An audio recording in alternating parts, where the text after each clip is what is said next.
Welcome to the lecture of engineering material. My name is Amit Verma from mechanical department in Satyam Polytechnic College, Nakodar. Today the topic is plastic coating.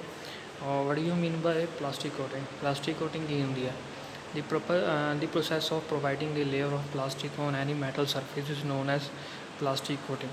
किसी भी metal surface ਦੇ ਉੱਪਰ ਜਦੋਂ ਕਿਸੇ plastic layer ਦੀ ਇੱਕ ਪਰਤ ਚੜਾਈ ਜਾਂਦੀ ਆ ਤਾਂ ਉਸਨੂੰ ਕੀ ਕਹਿੰਦੇ ਆ, ਪਲਾਸਟਿਕ ਕੋਟਿੰਗ ਕਹਿੰਦੇ ਆ। ਇਸ ਦਾ ਮੇਨ ਪਰਪਸ ਕੀ ਹੁੰਦਾ ਆ? The purpose of providing coating on any surface is to protect the surface ਔਰ to provide decorative look to the surface. So ਇਸ ਦਾ ਮੇਨ ਪਰਪਸ ਹੁੰਦਾ ਆ ਕੋਟਿੰਗ ਕਰਨ ਦਾ ਕਿਸੇ ਵੀ ਮੈਟਲ ਸਰਫੇਸ ਦੇ ਉੱਪਰ, ਤਾਂ ਜੋ ਕਿਸੇ ਵੀ ਮੈਟਲ ਸਰਫੇਸ ਨੂੰ ਪ੍ਰੋਟੈਕਟ ਕੀਤਾ ਜਾਵੇ ਆਕਸੀਡੇਸ਼ਨ ਤੋਂ, ਮੀਨਸ ਕਿ ਰਸਟਿੰਗ ਜਾਂ ਕਰੋਜ਼ਨ ਤੋਂ, ਅਤੇ ਐਂਡ ਉਹਨੂੰ ਇੱਕ ਡੈਕੋਰੇਟਿਵ ਲੁੱਕ ਦਿੱਤੀ ਜਾ ਸਕੇ। Plastic have good corrosion resistance and decorative value, so it is widely used in almost every field where coating is required. So plastic ਇੱਕ ਅੱਛੀ ਸਰਫੇਸ ਫਿਨਿਸ਼ਿੰਗ ਪ੍ਰੋਵਾਈਡ ਕਰਦੇ ਕਿਸੇ ਵੀ ਮੈਟਲ ਸਰਫੇਸ ਨੂੰ, ਅਤੇ ਇੱਕ ਡੈਕੋਰੇਟਿਵ ਵੈਲਿਊ ਉਹਦੀ ਵੈਲਿਊਜ਼ ਨੂੰ ਇੰਕਰੀਜ਼ ਕਰਦੀ ਕਿਸੇ ਵੀ ਮੈਟਲ ਦੇ। ਸੋ ਜਿੱਦਾਂ ਫੋਰ ਐਗਜ਼ਾਮਪਲ ਆਪਣੇ ਘਰਾਂ ਵਿੱਚ ਜੋ ਪੇਂਟਸ ਕੀਤੇ ਜਾਂਦੇ ਆ, ਮੈਟਲਸ ਨੂੰ ਪੇਂਟ ਕੀਤੇ ਜਾਂਦੇ ਆ, ਡੋਰਸ ਵਿੰਡੋਜ਼ ਨੂੰ ਜਾਂ ਫਿਰ ਵਾਲ ਉਹਨੂੰ ਪੇਂਟ ਕੀਤੇ ਜਾਂਦੇ ਆ, ਉਸਦੇ ਵਿੱਚ ਵੀ ਇਹ ਚੀਜ਼ ਹੁੰਦੀ ਆ। ਉਸਦੇ ਵਿੱਚ ਵੀ ਸੇਮ ਹੀ ਚੀਜ਼ ਹੁੰਦੀ ਆ ਕਿ ਉਸਨੂੰ ਪਲਾਸਟਿਕ ਕੋਟਿੰਗ ਕਰਕੇ ਆਪਾਂ ਉਸਦੀ ਇੱਕ ਡੈਕੋਰੇਸ਼ਨ ਕਰਦੇ ਹਾਂ, ਉਸਦੀ ਵੈਲਿਊ ਨੂੰ ਇੰਕਰੀਜ਼ ਕਰਦੇ ਹਾਂ, ਠੀਕ ਹੈ, ਲੁੱਕ ਨੂੰ ਇਨਹਾਂਸ ਕਰਦੇ ਹਾਂ ਉਹਨੂੰ। So why plastic is used for coating. Plastic ਕਿਉਂ ਯੂਜ਼ ਕੀਤੀ ਜਾਂਦੀ ਆ ਕੋਟਿੰਗ ਕਰਨ ਲਈ? Plastic has good resistance to corrosion ਤੋਂ ਰਜਿਸਟ ਕਰਨ ਦੇ ਲਈ ਯੂਜ਼ ਕੀਤੀ ਜਾਂਦੀ ਆ। Plastic has high resistance to abrasion. ਕਿਸੇ ਵੀ ਮੈਟਲ ਸਰਫੇਸ ਨੂੰ ਰਬ ਹੋਣ ਤੋਂ ਬਚਾਉਣ ਦੇ ਲਈ ਪਲਾਸਟਿਕ ਕੋਟਿੰਗ ਜ਼ਰੂਰੀ ਆ। Plastic provide a decorative finish to the product. ਇੱਕ ਡੈਕੋਰੇਟਿਵ ਫਿਨਿਸ਼ ਜਾਂ ਇੱਕ ਅੱਛੀ ਸ਼ਾਈਨਿੰਗ ਲੁੱਕ ਦੇਣ ਦੇ ਲਈ ਪਲਾਸਟਿਕ ਕੋਟਿੰਗ ਕੀਤੀ ਜਾਂਦੀ ਆ। ਨੈਕਸਟ ਮੈਥਡਸ ਕਿਹੜੇ ਹੁੰਦੇ ਆ ਪਲਾਸਟਿਕ ਕੋਟਿੰਗ ਦੇ? ਜਿਹੜੇ ਮੇਨ ਮੈਥਡਸ ਆ ਜਾਂ ਆਪਣੇ ਜਿਹੜੇ ਯੂਜ਼ ਹੁੰਦੇ ਆ, ਸਭ ਤੋਂ ਪਹਿਲਾਂ ਹੁੰਦਾ ਹੈ dipping, vacuum coating and electrostatic spraying. There are main three plastic coating processes. First one is dipping, second is vacuum coating and third is electrostatic spraying. So dipping अपने की है, what is dipping में process की है? The process that is carried out by immersing the object to be coated into a latex plastic is known as dipping.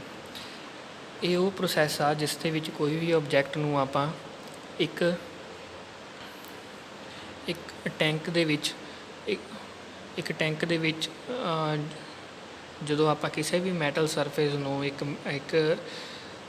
Tank ਦੇ ਵਿੱਚ, ਜਿਸ ਦੇ ਵਿੱਚ ਕਿ ਪੇਂਟ ਜਿਹੜਾ ਹੈ ਲਿਕੁਇਡ ਫਾਰਮ ਦੇ ਵਿੱਚ ਪਿਆ ਹੋਇਆ, ਉਸ ਦੇ ਵਿੱਚ ਜਦੋਂ ਆਪਾਂ ਕਿਸੇ ਵੀ ਮਟੀਰੀਅਲ ਨੂੰ ਡਿਪ ਕਰਦੇ ਹਾਂ, ਸੋ ਡਿਪ ਕਰਨ ਤੋਂ ਬਾਅਦ ਜਿਹੜੀ ਕੋਟਿੰਗ ਚੜ੍ਹ ਜਾਂਦੀ ਆ ਉਸ ਮੈਟਲ ਦੇ ਉੱਪਰ ਹੋ ਜਾਂਦੀ ਆ, ਪਲਾਸਟਿਕ ਕੋਟਿੰਗ ਹੋ ਜਾਂਦੀ ਆ, ਉਸ ਨੂੰ ਆਪਾਂ ਡਿਪਿੰਗ ਪ੍ਰੋਸੈਸ ਕਹਿੰਦੇ ਆ। ਸੋ ਮੇਨਲੀ ਇਹ ਕਿਉਂ ਯੂਜ਼ ਕੀਤਾ ਜਾਂਦਾ ਡਿਪਿੰਗ ਪ੍ਰੋਸੈਸ?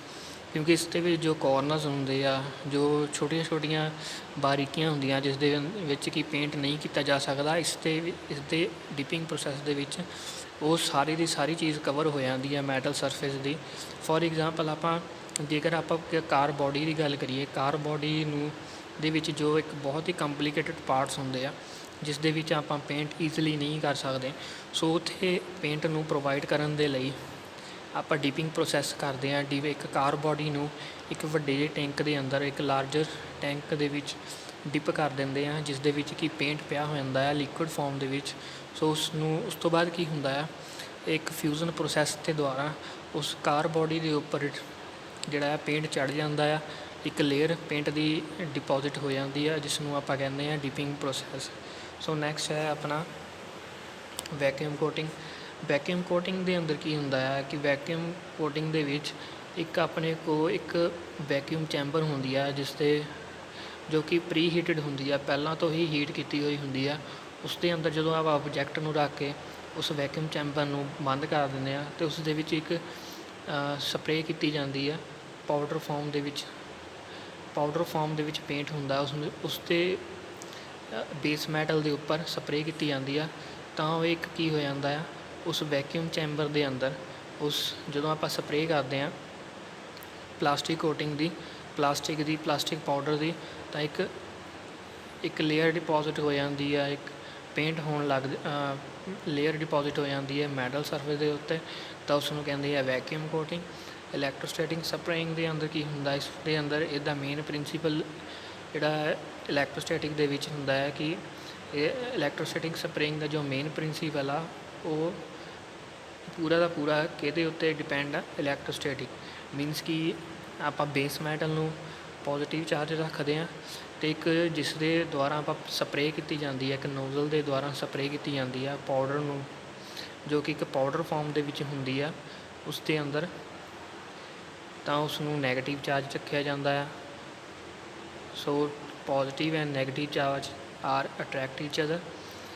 ਸੋ ਇੰਨਾ ਕੀ ਹੁੰਦਾ ਆ, ਜਦੋਂ ਨੋਜ਼ਲ ਦੇ ਦੁਆਰਾ ਪਾਊਡਰ ਫਾਰਮ ਦੇ ਵਿੱਚ ਜਿਹੜਾ ਆ ਪੇਂਟ ਆ ਕਿਸੇ ਬੇਸ ਮੈਟਲ ਦੇ ਉੱਤੇ ਸਪਰੇਅ ਕੀਤਾ ਜਾਂਦਾ ਆ, ਤਾਂ ਉਸ ਦੇ ਵਿੱਚ ਕੀ ਹੋ ਜਾਂਦਾ ਆ ਕਿ ਜਿਹੜਾ ਪਾਊਡਰ ਹੁੰਦਾ ਉਹ ਨੈਗੇਟਿਵ ਚਾਰਜ ਹੁੰਦਾ ਅਤੇ ਜਿਹੜਾ ਬੇਸ ਮੈਟਲ ਹੁੰਦਾ ਪੋਜ਼ੀਟਿਵ ਚਾਰਜ ਹੁੰਦਾ, ਅਤੇ ਦੋਨੋਂ ਹੀ ਆਪਸ 'ਚ ਅਟਰੈਕਟ ਕਰਦੇ ਆ।